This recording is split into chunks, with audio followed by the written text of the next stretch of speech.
I don't know if I should mention this now, but I'm out there on social media. I'm a social media influencer. My heart is pure.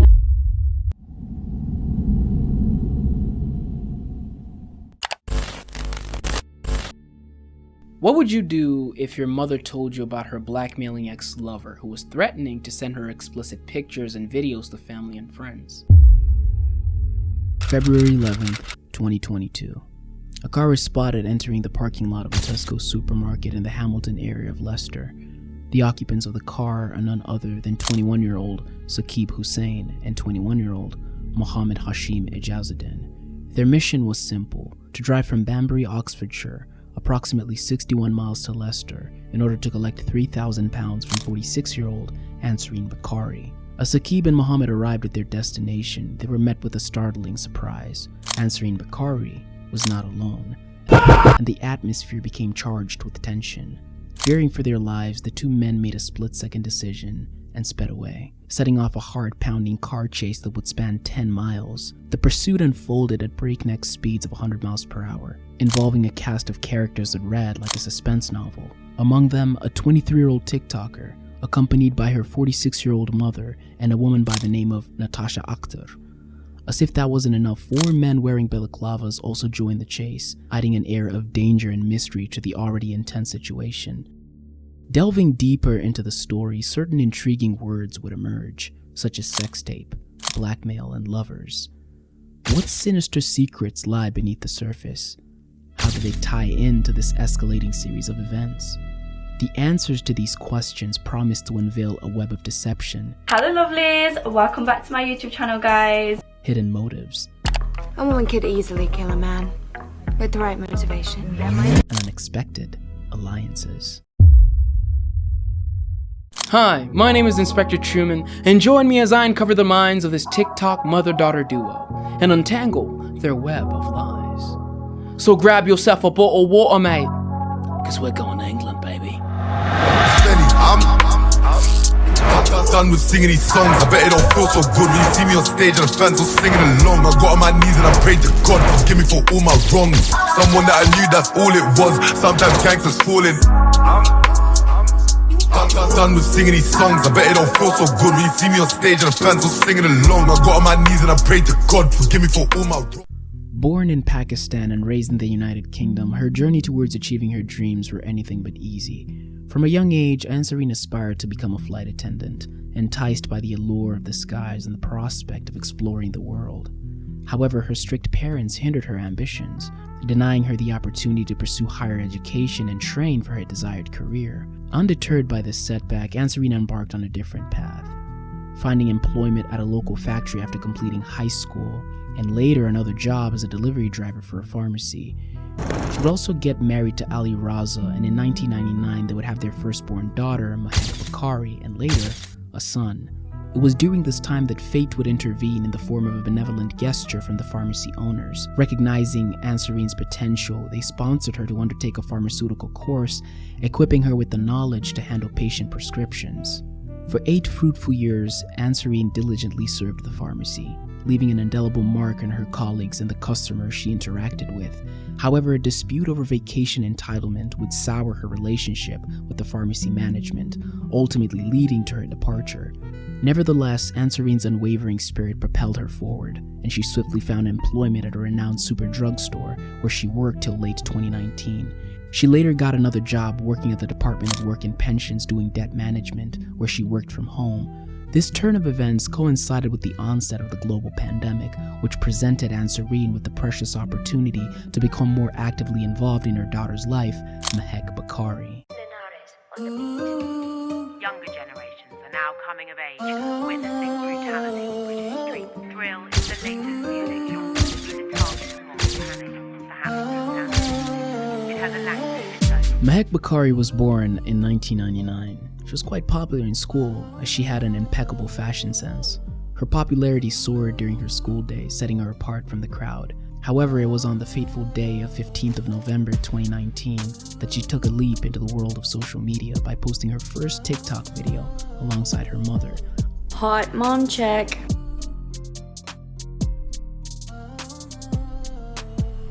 Little did she know that this seemingly innocent act would set her on a thrilling and unpredictable journey. As she embarked on her social media adventure, Mahek garnered a substantial following with her makeup tutorials, glimpses into her daily life, captivating dance and lip-sync videos. The response was overwhelming, and her newfound fame began to shape her future path. She even started a YouTube channel that as of now has over 4,000 subscribers with just one video posted. In a bold move, Mahek made the decision to drop out of her Manchester University course, opting to chase her dream as an internet influencer. Surprisingly, her family stood firm behind her, offering unwavering support and encouragement. Mahek's mother supported her daughter so much that she decided to unofficially adopt the role of managing her daughter as she grew and started working with brands. The duo became an inseparable team, traversing the globe as Mahek's career took flight. For Mahek's mother, her presence was not only as a source of support, but also an escape from her monotonous past. Gone were the days of mundane routine filled with cooking, cleaning, and work. Now she had found herself venturing into unexplored territories, experiencing new cultures, and forging connections with fascinating individuals. However, little did she know that the latter would lead her to an unexpected catastrophe, forever altering the course of her life. Since we are on the topic of meeting new people, it was in early 2020 that Ansarine was socializing with some of her nieces, and so they decided to socialize with other young people through the power of the internet.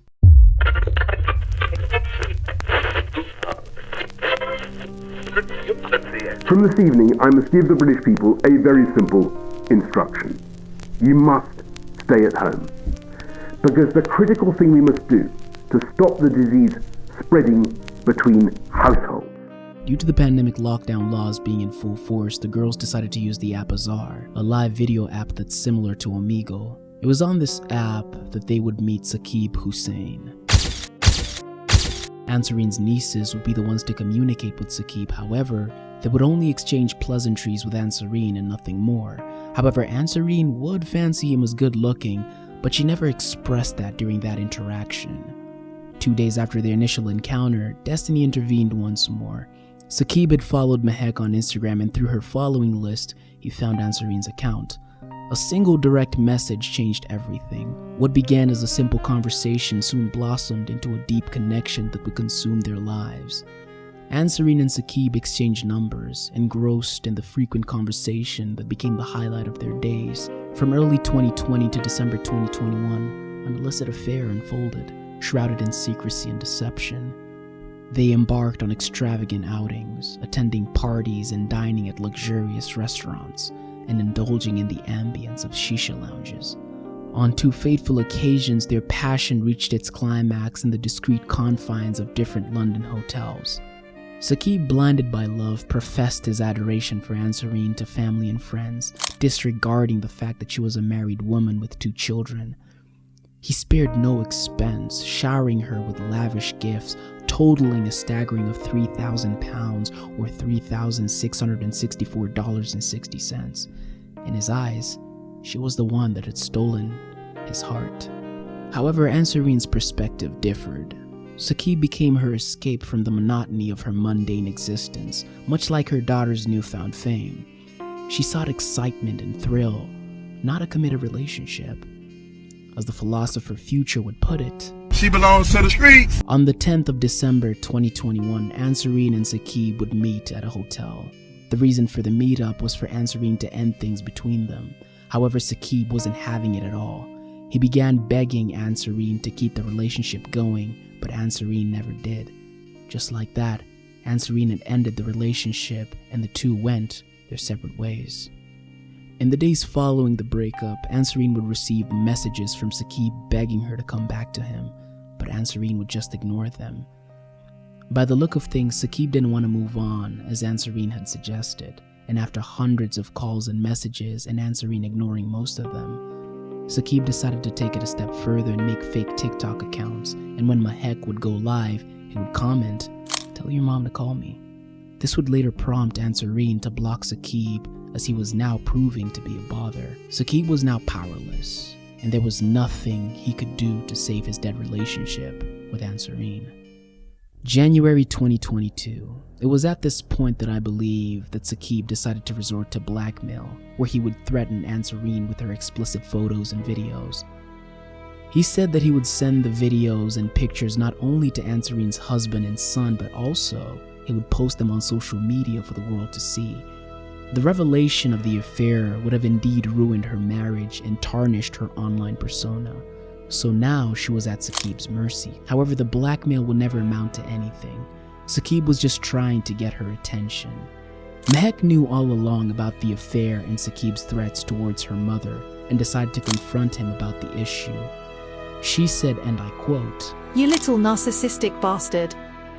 I know what game you're playing. You'll get the message soon. You'll see movement soon. This year you'll be gone." End of quote. Later, Mahek would send this to her mother, and I quote, "I'll soon get him jumped by guys and he won't know what day it is." End of quote. Ansarine, desperate to gain control of the situation, she would threaten Saqib by saying she would go to the police, but nothing actually came of it. In the horizon, a solution would emerge. Saqib demanded Ansarine to cough up all the money he had spent on her, which totaled £3,000. He stated he wanted to use the money to fly to Pakistan. After the money was delivered, he promised to leave her alone. However, Ansarine wasn't buying it. Saqib could collect the money and still have the explicit pictures and videos and continue blackmailing her. However, beggars can't be choosers, and Ansarine had no choice but to agree. On the 8th of February 2022, the mother-daughter duo would enlist the help of Rekhan Karwan, who reached out to Saqib on behalf of the duo when the topic of money was being discussed. The relationship between the Bukharis and Rekhan was quite simple. They had known each other for a substantial amount of time, and they had also collaborated on a video since Rekhan was also a content creator. Rekhan and Saqib would have 2 separate phone calls about the money, and Rekhan would ask for proof that Saqib undoubtedly spent £3,000 on Ansarine.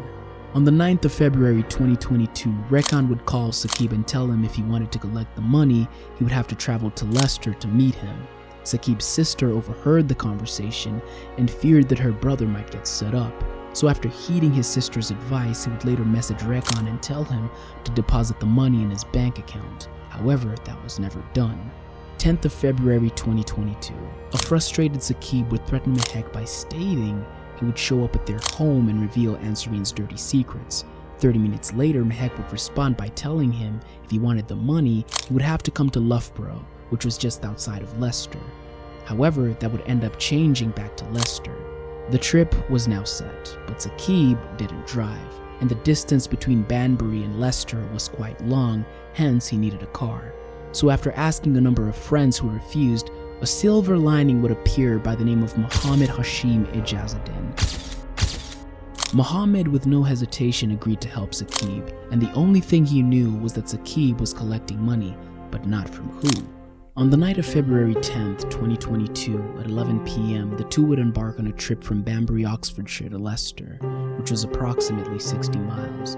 It is believed that during the trip down to Leicester, Mahek and Saqib would exchange texts on the final meeting point, which was a Tesco supermarket. Once they arrived at the supermarket, they quickly found out that they were at the wrong one, and the right one was across the city in the Hamilton area. February 11th, 2022, 1:17 a.m. The two men enter the Tesco parking lot as shown by the green arrow.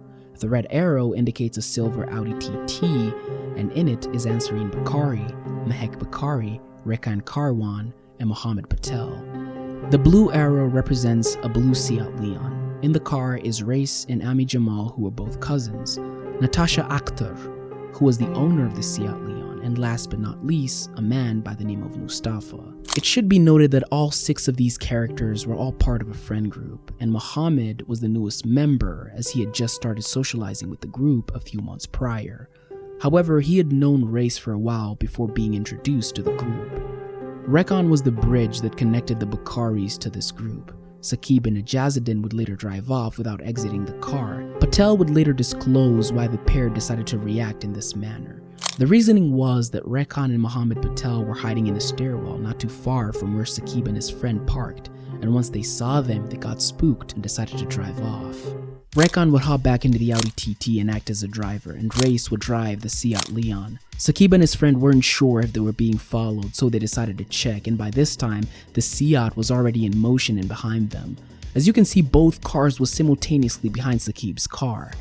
At this point during the chase, Mahek called Saqib and asked him to stop at a car park, but Saqib denied doing so because of course he feared for his life. Mahek would later tell him, and I quote, "What would I do to you?" Saqib would call the police saying, and I quote, "They're trying to block me in. They're trying to block me in. There are guys following me. They've got balaclavas on. They're trying to kill me. I'm going to die. I've gone past Radcliffe College right now, and they're trying to kill me. They're trying to kill me. They're crashing into my car. They're hitting my car. They're hitting the back of the car really fast. They're trying to ram me off the road. Please, I'm begging you. Oh my God." Those were the last words that the Leicester police heard from Saqib on that fateful morning. Immediately after "oh my God," screaming and a loud crash were heard. Allegedly, what happened after the pursuit reached 100 miles per hour, Rekhan and Race were on the phone encouraging each other to ram Saqib and Ajazuddin's car repeatedly. However, on the third time, he rammed the car on the back quarter panel. This would cause Ajazuddin's car to lose control and clip a curb, flying into a central reservation. The car would be split into two, sending the engine flying onto the highway. Sadly, Saqib and Ajazuddin would lose their lives upon impact. After this happened, Mahek and her gang disappeared from the scene. A recovery truck driver would notify the police and an investigation would kick off, and through the use of CCTV footage, the police had some leads which led to the arrest of Natasha Akhtar at 4:40 a.m. As she was driving home in the same Seat Leon, she was arrested in suspicion of murder. At 7:40 a.m., the police would be at the doorstep of the Bukharis. The video you're about to see shows officers confronting the pair as they outright lie about their whereabouts that morning. Where were you? Where was that? So we stayed here and then we went straight to Nottingham. Right. Okay. In the Audi? Yes, Audi. Right. Ansarine and Mahek were both arrested in suspicion of murder. When the police went to Ami Jamal's address, he wasn't home, but he would later volunteer to speak to the police. The police would ask about the whereabouts of Race and Rekhan. He would lie and get released. Race and Rekhan would turn themselves in. 3 weeks after the crash, Mohammed Patel would get scooped up by the police, and 9 days later, Mustafa and Ami would also be arrested. Most of the suspects wouldn't talk to the police, and others would just lie like Mahek Bukhari. However, since you, the viewer, know the truth, listen to what Mahek had to say. I don't know if I should mention this now, but I'm out there on social media. I'm a social media influencer. My followers know my moves because I post it, I vlog it all. I posted at the time when I'm there. I'm in Leicester. I waited for Saqib Hussain to come in a specific car that he told me on the phone call. There's a car that's coming on the right hand side, a Leon, Seat Leon, don't know the model or anything, but it was blue, comes straight down, no speed, nothing, normal on the right hand side. We were always on the left hand side.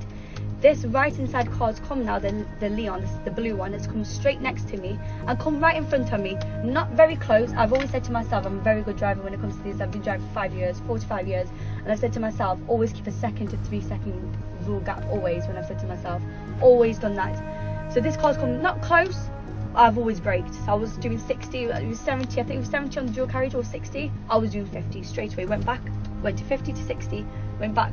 This car didn't do anything to me. I don't know who, just a normal car going on the right to the left.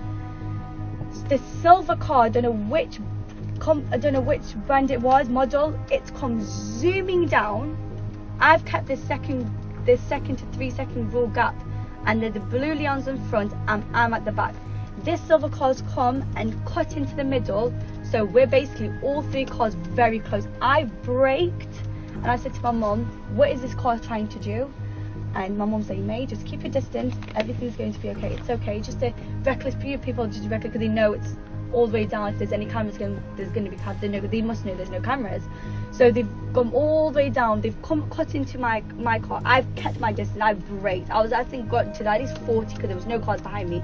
Going to 40, this car was not threatening me, but agitating the blue car. So the blue car went onto the right lane, which is the overtaking lane, and the silver car went onto the right lane with the same car as the blue. So then the blue car went onto the left and the silver car kept to the left, and it was just harassing. Like the blue car was trying to let you go, like go, you can go now because I'm letting you go. But this silver car was not letting the blue car go. So I was thinking, okay, well, they're not agitating me, they're not trying to put me off my driving. I'm going on my left lane. I'm further away from these cars. So, like I said, they were doing their own thing. I've gone past on the right lane now. The blue car's in front always. The silver car was behind. I've gone past and I've gone further away from this car on the left side. And then the blue car has caught up with me on the right side. I don't know who they are. I didn't even see the silver car as well. And the silver car, all I hear is like a you can hear like a bang, but not a big bang. It was like you hit behind me, basically. The silver car's hit the blue car at the back like a touch, but you can tell the blue car has gone a bit faster. So I've looked at my mum and I goes, Mum, what is going on? What is wrong with, are they, I don't know if they're drunk, what are they trying to do to this blue car in general? So my mum goes, May, like I said, leave it. You're not involved. You don't know what's going on. You just go straight on and leave it. I goes, okay, that's fine. This blue car's gone straight now, and this silver car's gone behind. And as soon as I said, Mum, as soon as we see a slip road, we're gonna go to a slip road. We've gone forward, and the silver car's hit the back of the blue car. The blue car, see it, like Leon's gone, completely gone. As soon as I've turned around, this silver car's gone. Out from I didn't see. All I've seen is they've hit, and all I see is right, like a swerve.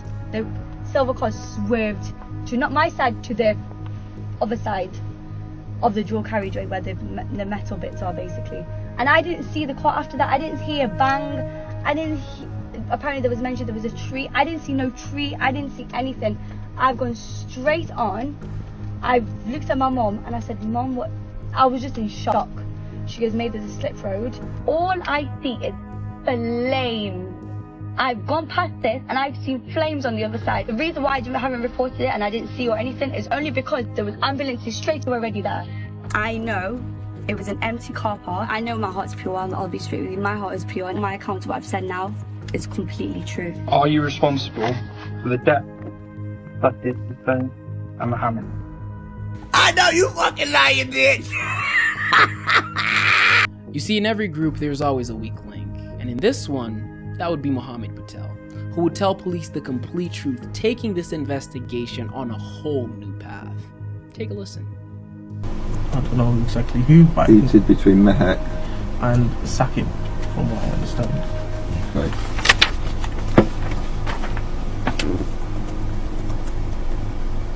Yep. From there, I didn't really follow what the situation was. I was under the influence of cannabis at the time.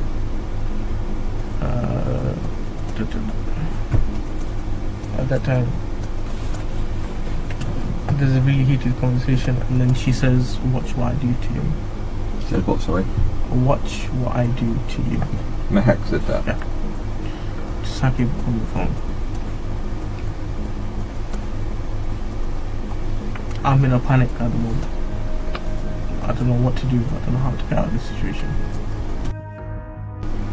From there,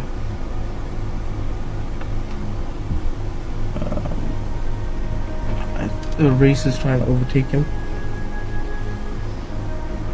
So come into like the third lane and try and overtake him and try and stop him in his tracks.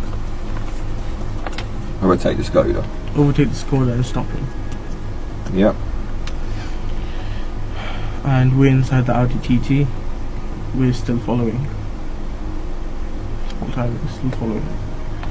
Then Rekan takes the lead and manages to overtake the Skoda Fabric. Okay. And trying to do like a tactical maneuver and trying to stop them. He's not able to fully control the car and swung into the back of the Seat Leon. And then from there, because Mahek had said don't damage this car, he had held back. Yeah, so he's held back now and we're at the back of this pursuit now. So you say he hit? He can't control the car, did he? No crash though at that point? No. No, but he was swerving in and out. Swerving. Yeah. And she tells him. Yeah, and then hits the back of, I think, the front of the Leon. Oh, so it hits. And hits the front of the Leon. Okay. From there, we've tried to gone onto the left-hand side lane. Yeah. And now the Skoda Fabia is trying to hit us, which has hit the driver's side rear, and we've almost lost control. The Rekan has managed to control the car and bring it, to a stable speed, and we're okay. And now, from what I believe, Seat Leon. Yep. The Seat Leon is now chasing the guy full on, and we've gone past the shell on the A46. So we've gone past the speed camera, and he's not tried to ram him. This has all happened after the shell and the camera. There's a camera on the A46. Yeah, I know. And the shell. Yeah, I know. Once we've gone past the shell, this has all started to happen. And he's driving is very erratic. Who? Reese. Yeah. Reese is driving very erratic, and now there is a phone call being made from my phone, number ending 68, made to Mr. Jamal's phone. Yep. From there, there's a phone call being made because Rekan had specifically told me to make the phone call to him, and we're not able to stop the car by any chance. We're not able to stop him inside the TT. So now Reese has taken the lead. He's got him Rekan on the phone. I've got Rekan on the phone, on my phone.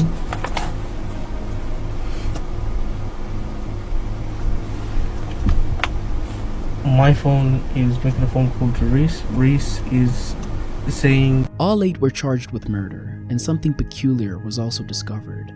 After the crash, they all bailed without calling the police, and they switched off their phones. They then stopped at Nottingham to see the damage the Seat had. They would drive back to Leicester, park their cars, and walk. However, by this time, Mohammed Patel had broken off from the group as he had gone home. In October of 2022, all 8 went on trial, and due to a jury misconduct, the trial collapsed, and that meant that all 8 could be released on bail. August 4th, 2023, Mahek waves and smiles at reporters from a court balcony, which stuns reporters. It's like she felt so important and invincible. However, once she got back into the courtroom and after a 28-hour jury decision, her smile was completely turned upside down once the judge served her a cold bowl of reality. Mahek Bukhari and Ansarine Bukhari were both found guilty of murder. Reis and Rekan were also found guilty of murder. Mustafa, Amir Jamal, and Natasha Akhtar were not found guilty of murder, but were found guilty of manslaughter.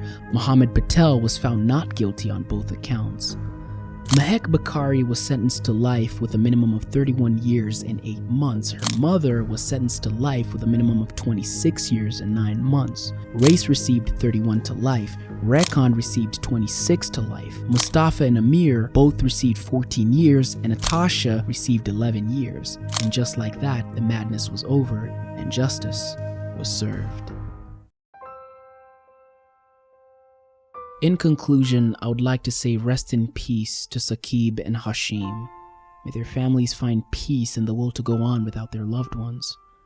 I came to learn that Hashim was a great person who put others' needs before his, and on that fateful night, he did the same for a friend, and it cost him his life.